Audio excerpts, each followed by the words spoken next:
पाई का इतिहास हजारों साल पुराना है। प्राचीन काल से ही हम इंसान पाई का उपयोग करते आए हैं। लेकिन क्या आप जानते हो कि पाई क्या है और पाई का स्टीफन हॉकिंग और अल्बर्ट आइंस्टाइन जैसे वैज्ञानिकों से क्या रिश्ता है? मैं जानता हूं कि बहुत से लोग गणित को पसंद नहीं करते, तो मेरा यकीन मानिए कि इस वीडियो में हम केवल पाई के रहस्य को जानेंगे और मैथ का तो बिल्कुल भी उपयोग नहीं करेंगे। दरअसल बात उस समय की है जब इंसानों ने पहले पहिए का आविष्कार किया। इंसानों ने पहिया तो बना लिया, लेकिन वो गोल नहीं था। इस वजह से जब वो लोग इधर उधर सामान को ले जाया करते तो उनके सामान के फैलने का डर बना रहता, क्योंकि पहिए गोल नहीं थे। इसी तरह समय गुजरता रहा, लेकिन वो कहते हैं ना, किसी भी नई चीज का आविष्कार तब होता है जब हमें उसकी जरूरत होती है।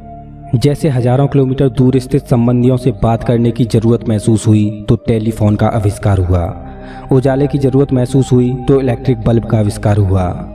मतलब जब हमें कोई समस्या महसूस होती है तब उस समस्या से निजात पाने के लिए हमारे दिमाग में एक नया आइडिया जन्म लेता है और हो जाता है एक नया आविष्कार।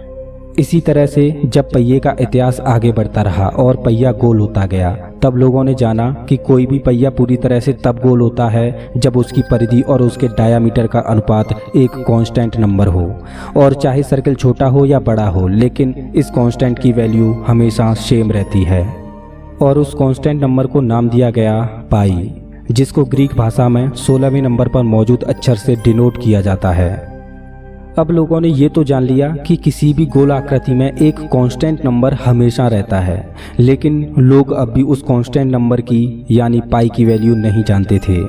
और मजे की बात तो ये है कि पाई की एग्जैक्ट वैल्यू तो हम आज भी नहीं जानते, और सुपर कंप्यूटर ने तो पाई की वैल्यू निकालने से हार मान ली। और कुछ लोगों ने तो अपनी पूरी जिंदगी ही पाई की वैल्यू निकालने में गुजार दी। वो लोग खुद तो गुजर गए, लेकिन पाई की वैल्यू अभी तक नहीं निकली। अब आप सोच रहे होंगे कि पाई की वैल्यू इतनी इम्पोर्टेंट क्यों है और इसकी वैल्यू निकालना इतना मुश्किल क्यों है। ये तो आसान है, हमने तो स्कूल में पाई की वैल्यू 22/7 पढ़ी थी। 22 को 7 से डिवाइड करते जाओ और पाई की वैल्यू निकल आएगी। लेकिन मेरे दोस्त, मैं आपको बता दूं कि जो आपने पाई की वैल्यू 22/7 पढ़ी है वो गलत है और आपने गलत पढ़ा है। दरअसल पाई एक इर्रेशनल नंबर है और इसकी वैल्यू कभी भी रिपीट नहीं हो सकती। आपको जानकर हैरानी होगी कि बिना पाई की वैल्यू जाने हम स्पेस में कोई भी मिशन नहीं कर सकते, ना ही कभी हवाई जहाज बना पाते। खैर, जान लेते हैं कि 22/7 जो आपने अभी तक पढ़ा है वो आखिर क्या है।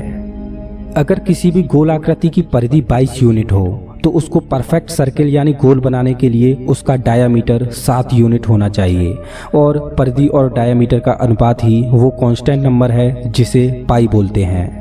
खैर, अब जान लेते हैं कि जो हमने स्कूल में पढ़ा वो गलत क्यों है। दरअसल जब हम 22 को 7 से डिवाइड करेंगे तो वैल्यू कुछ ये होगी जो आप अभी अपनी स्क्रीन पर देख रहे हो। लेकिन पाई की असल वैल्यू तो कुछ इस प्रकार है जो अभी आप अपनी स्क्रीन पर देख रहे हो। और आपको ये बात जानकर हैरानी होगी कि आधुनिक दौर के सुपर कंप्यूटर ने पाई की दशमलव के बाद 5 ट्रिलियन वैल्यू निकाली, और इससे आगे सुपर कंप्यूटर पाई की वैल्यू निकालने में हार गया। सुपर कंप्यूटर द्वारा पाई की इतनी वैल्यू निकालने के बावजूद भी पाई की वैल्यू अभी तक अधूरी है। दोस्तों, चलिए अब जानते हैं पाई का एक अनोखा रहस्य जो आप नहीं जानते। क्या आप जानते हो कि पाई डे भी मनाया जाता है और वो है 14 मार्च। लेकिन पाई डे 14 मार्च को ही क्यों मनाया जाता है?